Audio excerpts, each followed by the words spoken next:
Buenas tardes, bienvenidas y bienvenidos. Gracias a quienes nos siguen con este tema de Conversatorio de Mujeres en la Ciencia en la UACJ. Mi nombre es Juno Enisela Mandujano Salazar y estaré durante los próximos minutos con ustedes. Pues hoy tenemos como invitadas a 3 científicas de la UACJ, a la doctora Daniela Córdoba Ortega, profesora investigadora del IADA, a la doctora Ana Ramírez, profesora investigadora del ICSA, y a la doctora Marta Estela Pérez, profesora investigadora también del ICSA.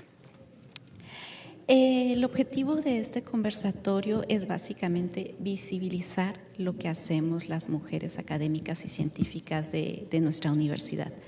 Muchas veces nos enfocamos en halagar a grandes científicas de fuera, pero no vemos lo que tenemos, el talento que tenemos aquí mismo.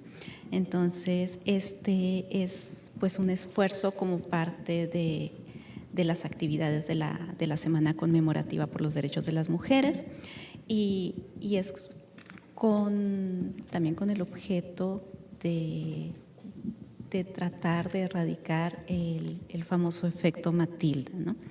Les comentaba ahorita a mis colegas que muchas veces cuando se habla de las científicas, de las mujeres en la ciencia, uno ve representaciones de mujeres en bata blanca y muchas veces relacionamos la ciencia solamente con las ciencias exactas, con estar en un laboratorio, con estar haciendo experimentos. Y pues en esta ocasión vamos a hablar con otro tipo de científicas sociales. Entonces, bueno, tuvimos una primera parte de este conversatorio el día miércoles, en donde nos compartieron cuáles son sus orígenes dentro de la academia, cómo se interesaron en integrarse al mundo de la ciencia. Y pues en esta ocasión lo que queremos es hablar un poco más de su carrera como investigadoras, como científicas. Entonces, lo primero que quisiera es que nos compartieran qué temas y proyectos recientes están trabajando dentro de su investigación, y vamos a comenzar con la doctora Daniela. Hola, muy buenas tardes. Gracias primeramente por haberme invitado a compartir este día tan conmemorativo y sobre todo con estos temas tan importantes. Bueno, yo actualmente estoy trabajando en un proyecto de investigación que trata del rescate de historias de vida de los jefes de danza de los grupos de matachines de aquí de Ciudad Juárez. Y el rescate se hace a través de técnicas híbridas de comunicación visual, tales como la ilustración, la animación, la fotografía y la edición del diseño. Muy bien. Doctora Ana. Buenas tardes a todos. Primero que nada, también agradecer la invitación a estar el día de hoy en estas actividades que forman parte de la Semana Conmemorativa por la lucha de los derechos internacionales de las mujeres, ¿no? En este contexto puedo comentar que dentro de mis líneas de investigación se enmarcan instituciones, gobiernos locales y políticas públicas. En los últimos años he estado desarrollando investigación enmarcada en capacidades institucionales. De forma específica, tuve un proyecto de investigación donde observé capacidades institucionales de municipios aquí en Chihuahua, destacando sus fortalezas, que las mismas me permitieron delinear ciertas características y grados de autonomía municipal. Cuando da inicio el presente gobierno de Andrés Manuel López Obrador, me surgen las inquietudes, los intereses por destacar, en este caso, por observar esos cambios que están destacándose en la política social y en la política de seguridad. Actualmente me encuentro iniciando un proyecto de investigación que se demarca sobre todo en participación ciudadana en el ámbito local, de manera específica en municipios a través de lo que es las convocatorias del presupuesto participativo. Muchas gracias. Y doctora Marta. Muchas gracias, doctora Yunuen, por haberme invitado este día. Recuerden que el 8 de marzo no es de fiesta, es de lucha y de protesta. Mis líneas de investigación o lo que he estado trabajando últimamente, el más reciente es sobre migración. Es un proyecto mundial donde estamos uniendo las fronteras desde Asia, África, Europa y a mí me toca la parte de América. Lo estoy armando con el profesor Piero Borsa, con algunas universidades de Italia, principalmente la Universidad de Torino y la Universidad de Génova. He estado trabajando también el feminicidio y ahora estoy en un concepto muy interesante que estoy abordando, que es el feminicidio de segunda realidad, que es el que denota Rita Segato como el que está ocurriendo principalmente en Ciudad Juárez, donde se están asesinando mujeres que ya no solo son las luchadoras sociales ni las niñas y jóvenes que se han estado asesinando con la normalidad en Juárez, sino que ahora son mujeres que tienen alguna relación con el narcotráfico. Y lo interesante de ellas es que a ellas nadie se les voltea a ver, nadie las denota, entonces es importante ver qué está pasando con ellas. He trabajado también sobre mujeres y participación política. Ahorita estoy concentrada en la cuestión de violencia digital y bueno, quiero iniciar un proyecto también sobre las mujeres indígenas en la política. Trabajé sobre las mujeres taromaras, pero estoy segura que hay otros grupos indígenas aquí en Ciudad Juárez, principalmente mujeres que han participado en política, entonces quiero abordar un poco de esto también. Muy bien, muchas gracias. Y bueno, como comentábamos, ¿no? El estereotipo de una mujer científica es en un laboratorio.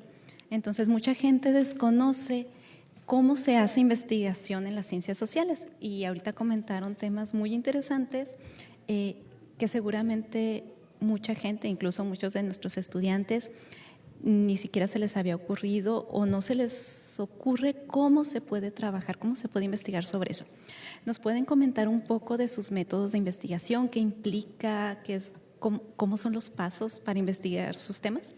Sí, bueno, básicamente mi metodología, la que casi siempre utilizo, es el método etnográfico, la observación participante, lo cual implica estar completamente cercano al objeto de estudio. Yo lo que realizo es la entrevista a profundidad, hablar con, por ejemplo, en este último proyecto, pues es entrevistar que el informante nos cuente toda su historia. Después de contar la historia, pues también empiezo a hacer ya el vínculo con el análisis de discurso. Se hace el análisis de discurso para poder después traspasarlo a lo que es la comunicación visual y esos relatos pues ya llevarlos a la animación, a la ilustración. La fortuna que tengo es que pues tengo el apoyo de los alumnos de la carrera de diseño gráfico, que es en donde estoy impartiendo las clases, y pues este vínculo también me ha hecho llevar a ellos o abrirles otras posibilidades de aplicación de la comunicación gráfica, porque regularmente el diseño gráfico se entiende como la herramienta publicitaria que tiene que vender únicamente, es nada más el dibujito, el banner, la publicidad, cuando realmente su base es el comunicar mediante imágenes, y pues para comunicar todo se puede comunicar, diferentes tipos de temas. Entonces eso me ha llevado a realizar el vínculo con los estudiantes con temas que a lo mejor ellos no se les había ocurrido que podían trabajar, como por ejemplo son las danzas de matachines, que es mi es una de mis líneas de investigaciones y mis intereses, pero lo han encontrado, por ejemplo, ahorita algunos chicos tienen proyectos de titulación que se basan siguiendo un poquito mismo la metodología, pero uno de ellos, por ejemplo, va a trabajar acerca de la historia de la imprenta en Ciudad Juárez, siguiendo más o menos el mismo tipo de metodología, yendo a entrevistar a los impresores, hablar de sus procesos, de sus técnicas. Ese podría ser un ejemplo del vínculo que yo hago en mi campo, en el área en la que me dedico de investigación y cómo lo logro transmitir al aula. Y en esa metodología, ¿cómo obtienes los recursos o qué tipo de recursos tienes que utilizar? Ninguno. No hay recurso. Bueno, sí se pueden aplicar a convocatorias. De hecho, ahorita estamos trabajando con otro grupo de compañeros investigadores para aplicar a una convocatoria, pero regularmente es con el recurso propio. Hay convocatorias que se nos ofrecen institucionalmente que nos dan ciertos implementos, como son las cámaras fotográficas, las cámaras de video, que ayudan para poder tener este equipo, porque realmente sí se basa mucho en contar con este material para hacer el levantamiento del trabajo de campo, pero si realmente no se tuvieran esos apoyos y esas participaciones, pues bueno, al menos sí en mi caso, sí tendría que ser con el recurso propio para adquirir el equipo. Pero de todas maneras, ya cuando uno sale realmente, pues va todo por la cuenta de uno. Por ejemplo, en este último proyecto tuve apoyo de alumnos de servicio social y pues bueno, sí es a lo mejor a veces aportar para su transporte, para que lleguen al lugar, o incluso teniendo una chica, pues yo la recogía y la llevaba a su casa porque salíamos tarde, entonces pues tampoco la iba a dejar que anduviera sola. Creo que también dentro de la dinámica de se termina el trabajo de campo, ya salimos tarde, pues bueno, en teoría uno no debería de estar obligado, pero pues sí me sentía yo con la responsabilidad de pues tengo estos alumnos a mi cargo, e incluso también cuando me tocaron alumnos hombres, porque también pues no dejan de ser alumnos y pues están ayudándole a uno, y pues todo ese gasto, gasolina implica, porque bueno, realmente yo estoy adscrita a Ciudad Universitaria, entonces algunos de ellos sus viviendas pues están en el sur de la ciudad, parte del trabajo del campo se realiza en el norte de la ciudad, salíamos 8 o 9 de la noche o había que partir muy temprano, antes de las 7 de la mañana, y pues sí, a lo mejor a veces encontrar puntos medios para encontrar, y pues todo eso sale de la bolsa de cada una de nosotros. Ok. En el caso de la doctora Ana, ¿qué metodologías utilizas y de dónde sale el dinero? Sí, un punto muy interesante el que comenta respecto al financiamiento. Me voy a ir en primer momento a comentar respecto a lo de la metodología. Habitualmente, por la naturaleza de mis proyectos de investigación, en un primer momento realizo revisión documental.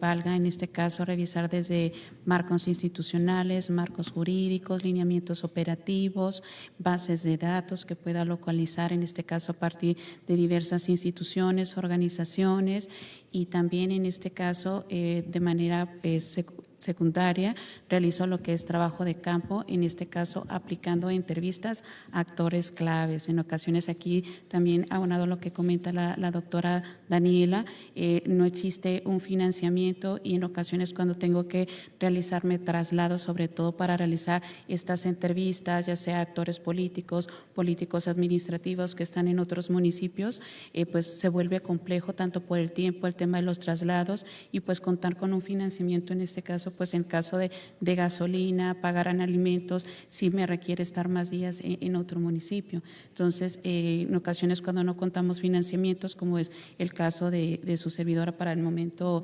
del proyecto que tiene actualmente, pues se vuelve como una dinámica compleja y pues de nuestro bolsillo, ¿no? Tenemos que valga financiar ese tipo de actividades.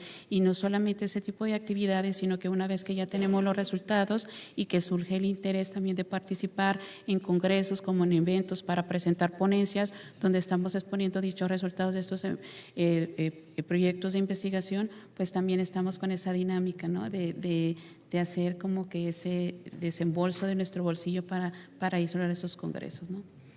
Muchas gracias. Doctora Marta, ¿nos puedes platicar también de tu experiencia? Bueno, pues meramente yo trabajo la metodología cualitativa y la principal herramienta que yo aplico es las entrevistas semiestructuradas, a profundidad o en ocasiones historias de vida.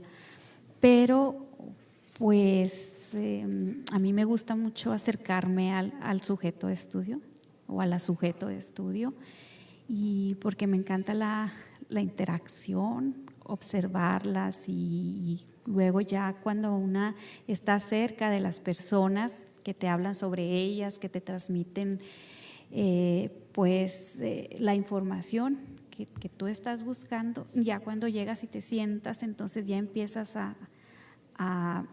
digamos, a traducir la entrevista y ver no solamente lo que te dijeron, sino recordar cómo te lo dijeron, en qué sentido te lo dijeron, y eso es bien importante para generar el análisis. Eso es como para los alumnos y las alumnas que a veces dicen, ¿cómo analizo? Y claro, también es importante remitirse a la parte teórica, ¿verdad? Para generar el análisis de entrevistas. Hay otras partes de la investigación que son meramente documentales, por ejemplo, la que estoy trabajando con las mujeres en el narcotráfico, pues ahí sí no he encontrado forma de interactuar con alguien, ¿verdad? Que esté en el narcotráfico, porque todavía me parece que es un tema escabroso, no me atrevo, admiro a quien lo hace, pero yo solamente me quedo en la cuestión documental. Y aún así he encontrado informes y documentales y literatura bien interesante que sí nos acerca bastante a la realidad. Otro elemento es el gasto. Bueno, el gasto corre por una. Todo lo que una quiera realizar, así sean copias, así sea la tinta de la impresora, todo, gasolina, los alumnos, pues si los llevas a un lado, pues una sabe, y siempre hay que ser consciente, no mandes al alumno o a la alumna a un lugar que tú no vayas a ir. Entonces eso implica la solidaridad con el estudiante, porque nunca los vamos a poner en peligro, que a veces hay personas, lo que yo no quiero hacer, pues entonces que lo haga, y eso es demasiado desalmado, yo lo diría. Y bueno, pues hay que pagarle comida o por lo menos su gasolina, y aparte la de una, y no se diga los congresos, ¿no? A los que hay que asistir, que tienes que comprar tu avión, porque pues es importante que no solo estudies y que trabajes un artículo, sino que la gente conozca los resultados de la investigación, las redes de investigadores. Entonces, pues en todo eso se va gran parte del presupuesto que tenemos personal. Muchas gracias. Bueno, y retomando sus temas de investigación y que todas parten de una investigación, de una metodología cualitativa, ¿qué retos han tenido desde su educación de posgrado en que sus temas sean tomados seriamente por las instituciones? Sobre todo porque en todas las instituciones de educación superior y pues en instituciones como CONACYT se da mucho énfasis nuevamente, ¿no?, a ciertas áreas de ciencias exactas, ingeniería, medicina, etcétera. Y muchas veces la investigación social y la investigación cualitativa, sobre todo, es un poco desdeñada. Entonces, ¿qué retos han tenido en este sentido de que sus temas sean respetados y sean valorados? Bueno, en mi caso, pues sí es un reto que se ha valorado a lo mejor. Yo, por ejemplo, ahorita estoy en evaluación para tener acceso a becas, para poder tener recursos, pero sí he notado que es difícil que le den el mismo peso, porque realmente cuando uno lee las convocatorias e intenta entender qué vale o qué no vale, pues no queda claro, y siempre cuando uno ve los parámetros y las descripciones, pues todo lo que tiene que ver con innovación, tecnología, patentes, aparentemente es el as ganador y se va a llevar y tiene preferencia. Cuando pues lo que tú haces, pues a lo mejor tiene un sentido social, histórico, de rescate y que incluso a lo mejor vincula a la comunidad de estudiantes, pero pues ahí se queda. Al menos en el instituto al que yo pertenezco, pues sí, su mismo contexto sí lo hace diferente al resto de los institutos y sí se encuentra un poquito más de apertura porque pues todos hacemos eso. Entonces todos hacemos eso y sí hay cierto valor, pero si uno quiere ir escalando a las instituciones que realmente otorgan el reconocimiento, pues sí ya no tiene el mismo peso que alguien que esté en biomédicas o que esté en ingenierías. ¿Cuál ha sido tu experiencia, doctora? Y de manera particular viene a mí mi experiencia en el doctorado. Yo desarrollé un doctorado en ciencias sociales y dentro de este doctorado habíamos varias áreas y éramos muy pocas personas, no recuerdo si ahorita 5 personas que estábamos solamente en el área de ciencia política y era una constante el tema del cuestionamiento respecto a por qué estudiar el Estado. Su servidora desde la licenciatura estudia el Estado, ¿no? Entonces era una constante, ¿no? Y que todos los días salía de clase y estarme esas preguntas, ¿estaré bien? ¿Estaré mal? Cuando decía, no, o sea, Valga, tú estás consolidando una línea de investigación que tienes desde la licenciatura, pero es estarse enfrentando, ¿no? Respecto a estos cuestionamientos, estos comentarios por parte de personas que tienen, valga, otro perfil y que posiblemente no se les haga interesante por no ser una ciencia exacta o por no ser, valga, su disciplina, ¿no? Entonces sí fue un gran reto, desde ahí lo visualicé, pero también ahora ya como profesora, ya dentro de una institución, que queremos aplicar a alguna convocatoria que ya sea por parte de una institución del Estado o del extranjero, ¿no? Vemos en este caso cuáles temáticas son las que podemos aplicar en el marco de esta convocatoria y pues son esas sorpresas, ¿no? O sea, donde mi línea de investigación la tuviera yo que acomodar dentro de estas que se enmarca la convocatoria porque no veo dónde, ¿no? Entonces surge esa preocupación. Entonces, ¿qué quiere decir? Que mi tema de investigación no aporta a las ciencias sociales o no es innovador porque no forma parte de las líneas de investigación de estas convocatorias, ¿no? Entonces a uno le empieza a generar esas inquietudes, pero valga, también están las otras que son mucho más fuertes por querer observar esas problemáticas, esos fenómenos sociales y tratar de observarlo para tener aportaciones a la ciencia, ¿no? Muy bien. ¿Cuál ha sido la experiencia de la doctora Marta? Bueno, yo parto de la idea de que me acuerdo que una vez estábamos en un coloquio de investigación donde una alumna mía estaba presentando su tesis de doctorado sobre mujeres y política y un compañero dijo, ¿para qué estudian a las mujeres si ya saben el resultado? O sea, bueno, sí, ya sabemos el resultado, de alguna manera prevemos que las mujeres están discriminadas y que en la política el escenario es también de discriminación. Sin embargo, pues no solo falta decirlo, sino hay que revisarlo, hay que analizarlo y hay que conocerlo y sobre todo socializar toda esa información. Afortunadamente, los temas que yo trabajo que son de género, pues siempre nos dicen, bueno, ustedes allá estudiense, mujeres y allá en el rincón quédense, ya nosotros discutimos las cosas interesantes, ¿no? Y digo, afortunadamente porque nosotras las que estudiamos género hemos hecho nuestros propios congresos, nuestros propios coloquios, nuestros propios espacios, pero todavía siento que nos falta tender ese puente hacia que nos observen, que aplicamos una metodología tan válida como la que se aplica así en en las otras disciplinas. Por ejemplo, no hay una metodología feminista, hay una metodología con perspectiva de género y es tan científica como la que se aplica en las otras disciplinas. Lo que pasa es que siempre se observa de esa forma y es como unos elementos que contribuyen a tratar de descalificar a que las mujeres que hacemos estudios desde la perspectiva de género no estamos siendo lo suficientemente objetivas para explicar la realidad. Y yo creo que esto está demasiado alejado y nos están de alguna manera desvalorizando los trabajos que hacemos con tanto ímpetu y con tanto interés.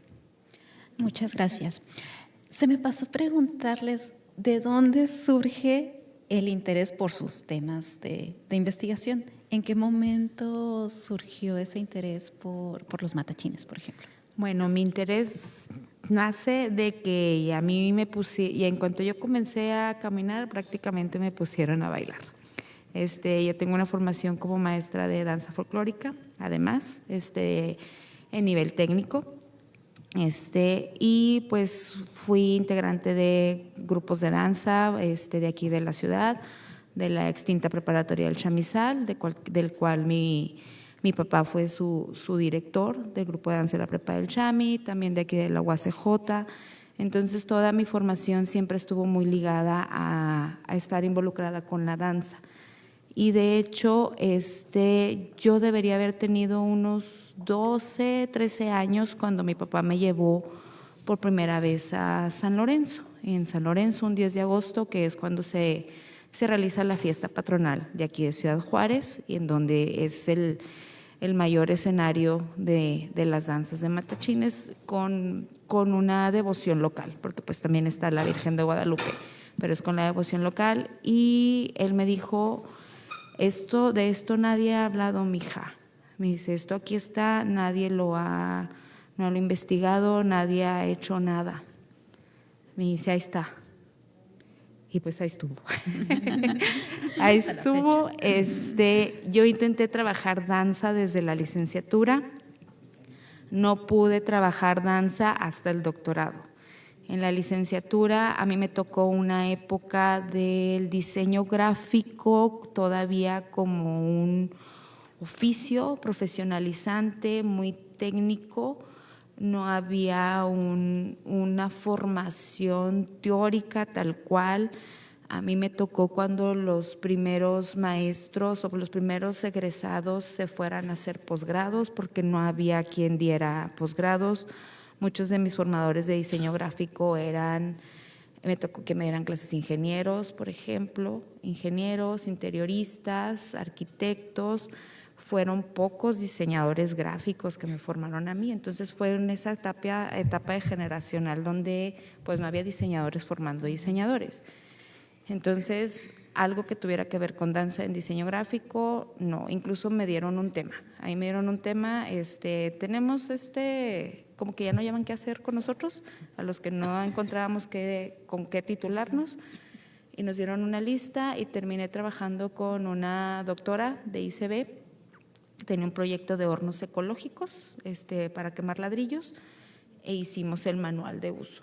O sea, fue de que, bueno, vamos a vincular. Fue como que una primera vinculación con algo que nada que ver, y ahí fue. Me voy a estudiar mi maestría en el DF 4 años después de haber egresado, y yo llegué con un tema de danza de matachines. Pero yo mi maestría voy a hacerla en el 2010, fechas álgidas aquí en Ciudad Juárez, y era la foránea de Juárez mujer. Entonces tuve que sacar un tema de violencia. Y lo digo porque yo nunca quise trabajar violencia. A la fecha no quiero trabajar violencia, porque al menos fue muy fuerte para mí trabajar violencia. Hice análisis discursivo de portadas del PM relacionadas con un poquito de entender la relación identitaria. Fue cuando me empecé a meter entender cómo las ciencias sociales y las humanidades incidían mucho en el diseño gráfico. Pero pues bueno, yo lo único que decía, vienes por el papel, vamos a trabajar violencia, y pues fue cuando empecé a entender y aprender lo que era el análisis de discurso y cómo se vinculaba con la comunicación visual. Y pues bueno, así termino mi maestría, regreso, empiezo a dar clases, docente por honorarios, y pues ya entro al doctorado y retomo mi tema que lo tenía ahí desde la licenciatura, y realmente sí fue un momento en donde me faltaban 15 días para que cerrara la convocatoria. Yo creo por eso sí pude sacar el protocolo, porque era algo que estaba ahí en mi mente y en mi corazón. Y tuve la fortuna de que ya entrando aquí al doctorado, el director que me asignan es un profesor investigador que él trabajaba tradición, religiosidad y danza. Él es de Nayarit, pero él lo trabajaba en su lugar de origen, pero ya en cuanto empezamos a hablar, pues realmente estábamos hablando el mismo idioma, nada más que yo aquí y él allá. Entonces, sí padecí mi maestría, pero el doctorado en ese aspecto lo disfruté, porque realmente a la fecha seguimos colaborando porque nuestros temas son parejos, y pues ha sido un mentor en cuanto al tema, e incluso pues también yo le he logrado enseñar cómo esto se puede llevar al campo de la comunicación gráfica, y pues viceversa. Pues así fue como surgió el tema de interés, y por eso aquí hasta que nos alcance. Saludos al doctor Efraín, por cierto. Doctora Ana, ¿cómo fue tu acercamiento al tema del Estado? Ok, bueno, yo egresé de una licenciatura donde teníamos que hacer una tesis, entonces también estaba ahí como explorando, ¿no? Algún fenómeno, una problemática, pues que estuviera vinculado con lo jurídico, porque en mi formación estudié una licenciatura en Derecho, tengo una maestría en Gestión y Política Pública, y posteriormente mi doctorado en Ciencias Sociales, ¿no? Entonces salgo y pues, valga Ana, ¿de qué vas a hacer tu tesis, no? Entonces visualizo una problemática que se enmarca en el pago por el uso de espacios públicos municipales. No quiero meter gol, pero de una empresa que muy grande, una empresa muy grande, ahí me voy a quedar, ¿no? Que no pagaba, ¿no?, el uso por espacio público en aquella época. Entonces, pues era un tema jurídico por un pago de un impuesto, ¿no? Entonces empecé a tener el acercamiento, en este caso con el municipio, con gobierno municipal, y saqué mi tesis de licenciatura. Empiezo a hacer posteriormente mi investigación o observar en que iba a investigar para la tesis de maestría. Y yo creo que las problemáticas en el contexto local siempre me han llamado mucho la atención, ¿no? Yo creo que porque son las que visualizamos, yo creo que con más acercamiento tenemos a ellas. Entonces empiezo a ver en otros estados de la República que empiezan a surgir todas estas temáticas y que las empiezan a apropiar los gobiernos municipales, que son las ciudades digitales. Entonces empiezo a investigar qué está pasando en la ciudad de donde yo soy, donde estaba estudiando la maestría, que era en Culiacán, Sinaloa. Entonces surge por ahí un programa, lo echan a andar, que tiene que ver con el programa de llevar internet a espacios públicos y a los hogares, ¿no? Entonces, pues empiezo a hacer un análisis del mismo. Otra vez tengo mucha interacción con personas de gobierno municipal, y es cuando me voy también al doctorado y me llevo también una problemática que se enmarque en política pública de un contexto local, ¿no? Entonces siento que siempre ha sido como esa inquietud de estar vinculada con estas temáticas que estén dentro de un vínculo de lo que es el gobierno local, con una interacción que pueda darse a través de un programa público, una política pública con la ciudadanía.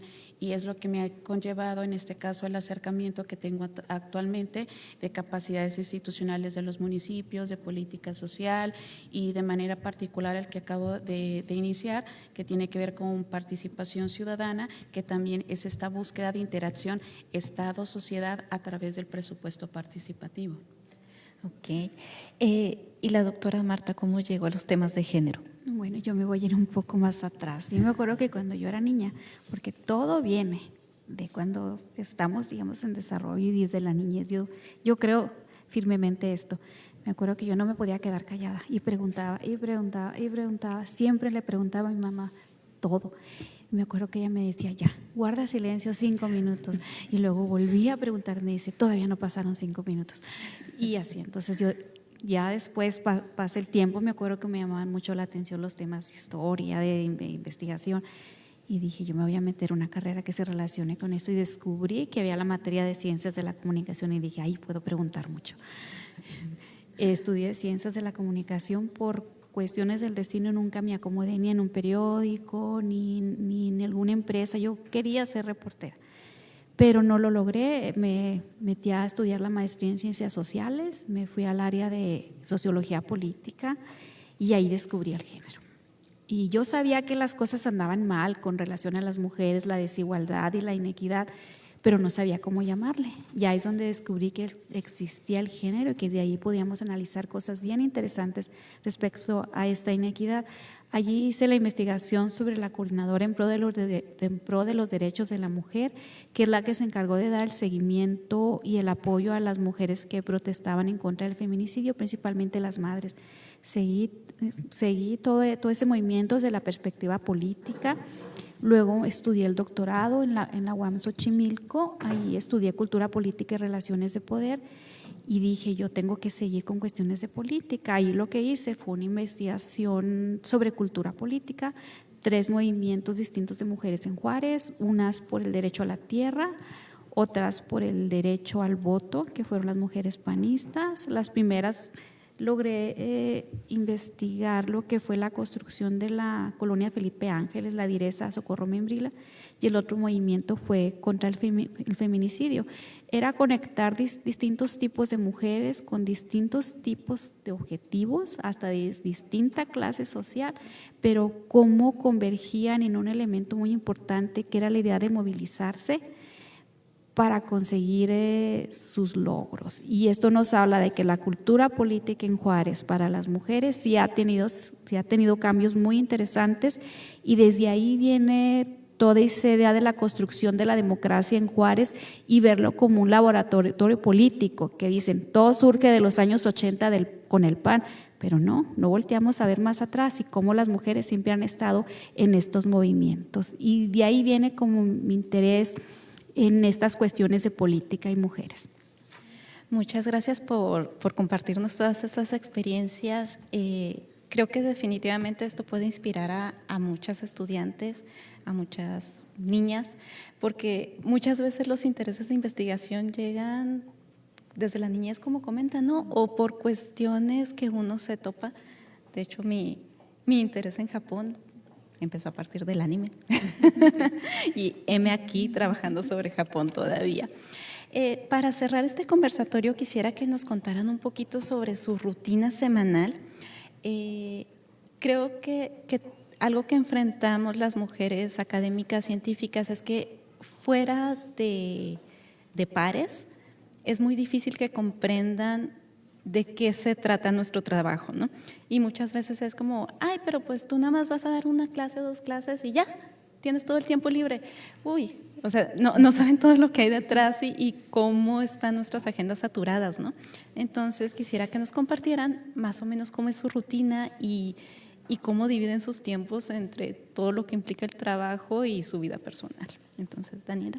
Bueno, en mi caso son 2 rutinas. Es la rutina cuando me quedo en la ciudad y cuando salgo de la ciudad. Cuando digo que salgo de la ciudad me refiero porque en este semestre 2 días a la semana tengo que ir a Ciudad Universitaria, lo cual implica pararse desde antes de las 5 de la mañana para poder tomar el transporte que nos ofrece la institución, que sale a las 6:15 de la mañana. Si uno no está a las 6:15, lo deja. Y pues ya de ahí. Pues esto es cambiante, cada semestre es un cambio de rutina, que también es algo que pues implica ver ahora este semestre cómo me manejo, el siguiente es un cambio radical. Pero al menos este semestre voy únicamente a una clase, pudiera ir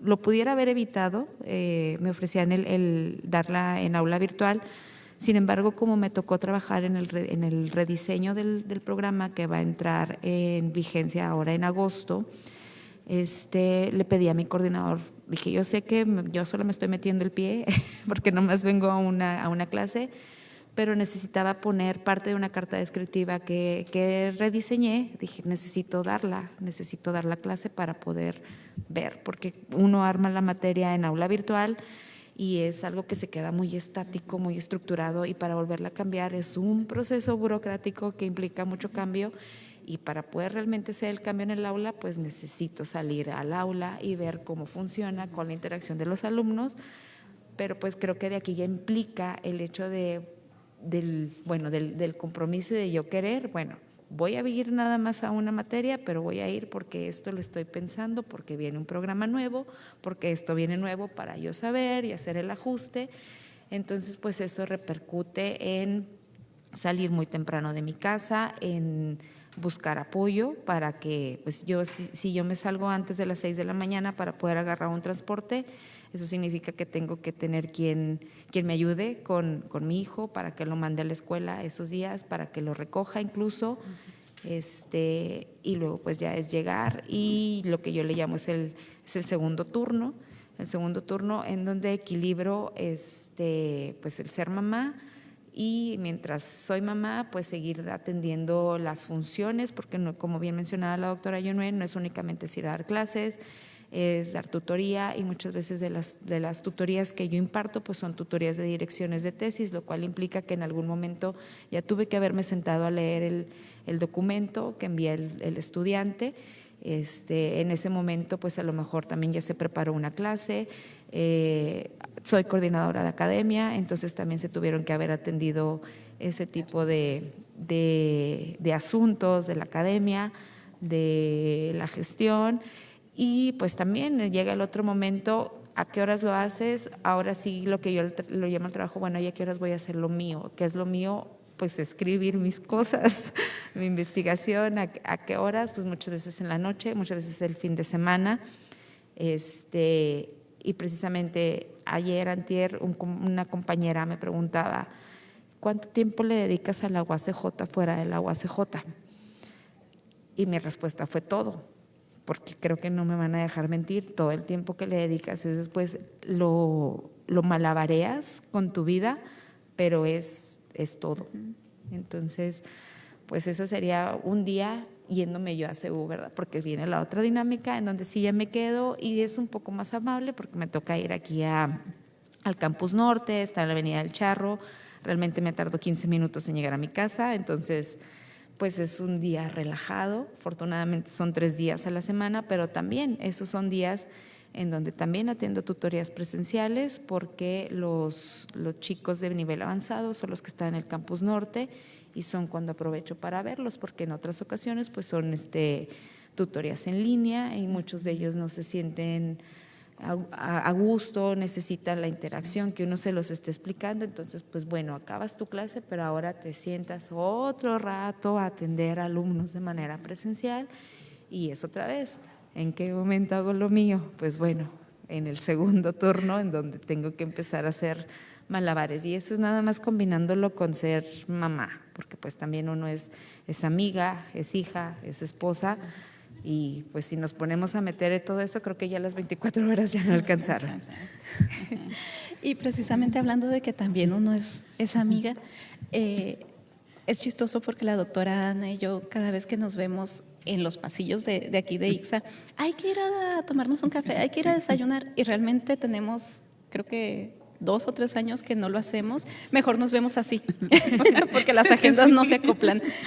¿Cómo es una semana en la vida de la doctora Ana? Sí, no, tiene toda la razón la doctora Chunel, ¿no? Decimos, hasta en vacaciones, y en vacaciones andamos también concluyendo trabajo de campo, una publicación, y estamos en la misma dinámica, continuamos saliendo de clase, ¿no? Bueno, valga algo similar a lo que le comenta la doctora Daniela. Yo doy clase de lunes a jueves, yo soy maestra de dar clases en la mañana, me considero como que me enfoco mucho más en la mañana en el tema de la docencia de 9 a 1, Posteriormente salgo de clase, me voy a tutoría siempre o asesoría académica con chicos, ya sea de posgrado. Posteriormente corro a casa, ¿no? A continuar con el tema de la comida, tratar de descansar unos minutos. ¿Por qué? Porque al rato nos tenemos que volver a conectar con todos aquellos pendientes o tareas que hemos programado durante la semana, como es gestión individualizada, por ejemplo, también aquella colectiva, a cumplir con esos compromisos que incluso que vamos teniendo con otros colegas en otras instituciones como parte de redes de investigación, si tenemos que ir a un congreso y preparando la ponencia. Entonces, valga, yo creo que el estar dentro de la academia y ser profesora investigadora nos conlleva, como incluso mencionamos en otra mesa hace unos días, es un estilo de vida. Nuestra vida personal la vamos adecuando, pero a las actividades académicas y de investigación que tenemos durante el año. Entonces, llega el fin de semana, el sábado, a continuar con revisión de tareas, allá a las 6 de la tarde, cuando uno más o menos dice, bueno, hasta aquí, porque pues obviamente uno tiene que también continuar con actividades caseras, ¿no? Vamos a decirlo, como que ir al súper, que ir a la lavandería, si no vas ese día el domingo, pues posiblemente ya no alcances. Entonces, sí, valga, nos parte de tener una organización y doblar esfuerzos para llevar a cabo esa organización y ser disciplinada en decir, tengo que sacar esto el día martes porque el día miércoles ya me está esperando otra tarea que he planificado para desarrollarla, porque tengo un compromiso de sacar este dictamen, porque tengo el compromiso de leer los avances del estudiante. Entonces, sí nos conlleva en este caso pues a una realmente planeación de nuestra vida personal, adecuándolo en este caso a nuestros compromisos de academia y de investigación. Así es. Creo que mucha gente piensa que pues nada más es la escuela, ¿no? Pero realmente, como comentan, después de la escuela estamos en casa y seguimos con cosas de la universidad. ¿Cómo es para la doctora Marta? Bueno, pues yo organizo los días. Si los alumnos necesitan tutorías, regularmente son en la mañana, si no pueden las hago en la tarde. Ahorita estoy dando puras clases en aula virtual, entonces eso me beneficia mucho porque no tengo que sentarme a determinado horario ni venir a la escuela, pero cuando hay que venir a la escuela, el tiempo que se invierte en el traslado, en lo que das la clase, en lo que regresas, en lo que preparas, en lo que revisas. Entonces, ahí se te fue un día. Por ejemplo, tengo 1 año y medio casi estudiando inglés. Ese tiempo que le estoy dedicando a las clases de inglés lo repongo los fines de semana, porque entre semana, pues obviamente le quito a mis ocupaciones de revisión y para mí no hay sábado ni hay domingo, o sea, para salir. Si acaso es para darle una limpieza a la casa, ir al súper, organizarme mis cuestiones personales, pero ya tomarme el tiempo para ir a salir a tomar un café o ir con una amiga ya es un lujo.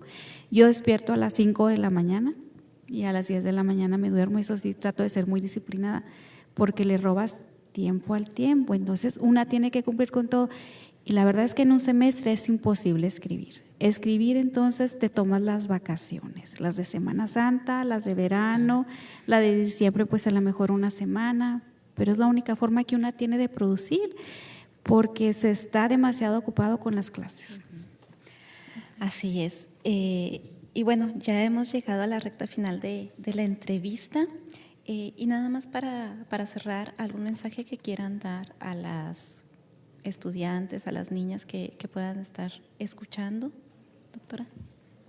Pues a lo mejor partiendo y retomando la experiencia personal y escuchando las experiencias de las compañeras, es de que pues a lo mejor sí pensamos en tomar áreas que dejen mayor beneficio económico, posiblemente, pero nada más sí es ver en donde uno es realmente feliz. Creo que es lo que hace falta. Igual, o sea, encontré el tema, a mí realmente me hacía muy feliz bailar. Yo pienso que debía haber estudiado antropología, pero por alguna cosa u otra estudié diseño gráfico porque era lo más acercado a expresarte que encontré en ese momento. Y pues bueno, me tardé, pero encontré la manera en que la manera en cómo lo estoy llevando, el diseño, vincularlo con estos temas que me apasionaban, pues sí, realmente me hace muy, muy feliz. Y sobre todo cuando veo que los estudiantes encuentran un propósito más allá del diseño, que es el básico o el que todo mundo lo entiende, que es a veces una herramienta de publicidad y vas a vender cosas, ¿no? Entonces creo que ese sería el consejo, encontrar de qué manera lo que realmente nos apasiona, poderlo llevar a ámbitos académicos o profesionales en otra perspectiva, pero esa sería básicamente. Muchas gracias, doctora Ana. Bueno, yo tengo dos elementos. El primero de ellos, yo sé que ahorita lo que hemos comentado pueden denotar, valga lo que nos gusta, ¿no? Me refiero en el tema académico y dentro de la investigación, sí también hemos denotado como ciertas dificultades o sacrificios que como mujeres, ¿no?, presentamos dentro de la academia, pero valga, estamos aquí porque lo disfrutamos. Yo creo que en eso convergemos, ¿no? Eso coincidimos, de que lo disfrutamos, nos gusta y por eso estamos aquí, ¿no? Y yo creo que valga invitar ya sea a las jóvenes, a las niñas que sí están interesadas, que se den esa oportunidad de conocer los diversos espacios dentro de la disciplina o el área del conocimiento en el que estén o que estén interesados en observar o conocer, que se den esa oportunidad, ¿no?, de conocer qué es la academia y qué es la investigación. Y por otra parte, yo creo que dar continuidad tanto mujeres como hombres, ¿no?, en seguir visualizando, ¿no?, obviamente a través de las aportaciones, las contribuciones y que tiene el liderazgo de la mujer dentro de la ciencia, ¿no? Muchísimas gracias, doctora Marta. Bueno, yo me acuerdo que un día fui a una preparatoria a promocionar la carrera de sociología y me dijo una niña, yo quiero estudiar sociología, pero mi mamá no me deja porque allí no se hace dinero. Pues me dio mucha tristeza que la niña no pudiera haber cumplido su ideal o el deseo de ella. Yo lo que siempre les puedo decir, y que es lo mismo que le dije a ella, es que haz lo que te haga feliz. Porque lo que te haga feliz, tú vas a encontrar la forma y la manera de salir adelante. Y afortunadamente en esta época ya hay bastantes becas, ya hay bastantes apoyos. La cosa es nada más saber dirigirnos, poder buscarlos. Al menos yo vine de una familia clase mediera, que a mí si no me hubieran proveído de una beca nunca hubiera llegado a estudiar un doctorado. Entonces si yo lo pude hacer, yo creo que todo el mundo lo puede hacer. Lo único es que hay que estar muy consciente que las cosas no son fáciles, que van a representar mucho trabajo, mucho sacrificio, muchos fines de semana no vividos, mucho tiempo familiar sacrificado y mucho tiempo de estudio si es que quieres hacerlo bien. Pero afortunadamente todo se puede lograr y más cuando somos mujeres también está la segunda y la tercera jornada que hacemos. Pero pues si yo lo pude hacer, yo creo que todo el mundo podría ser capaz. Yo soy mamá, mis hijos estaban pequeños cuando yo estuve sacando mis estudios y pues yo creo que algunas de las personas que nos están escuchando se pueden ver en las mismas circunstancias y entonces pues la cosa es nada más que se organicen y que busquen como las vías que las favorezcan y van a ver que todo es posible. Bueno, pues muchísimas gracias a la doctora Daniela Córdoba, a la doctora Ana Ramírez y a la doctora Marta Estela Pérez por acompañarnos el día de hoy. Y a ustedes, pues los invitamos a seguir la programación de UACJ Radio. Gracias.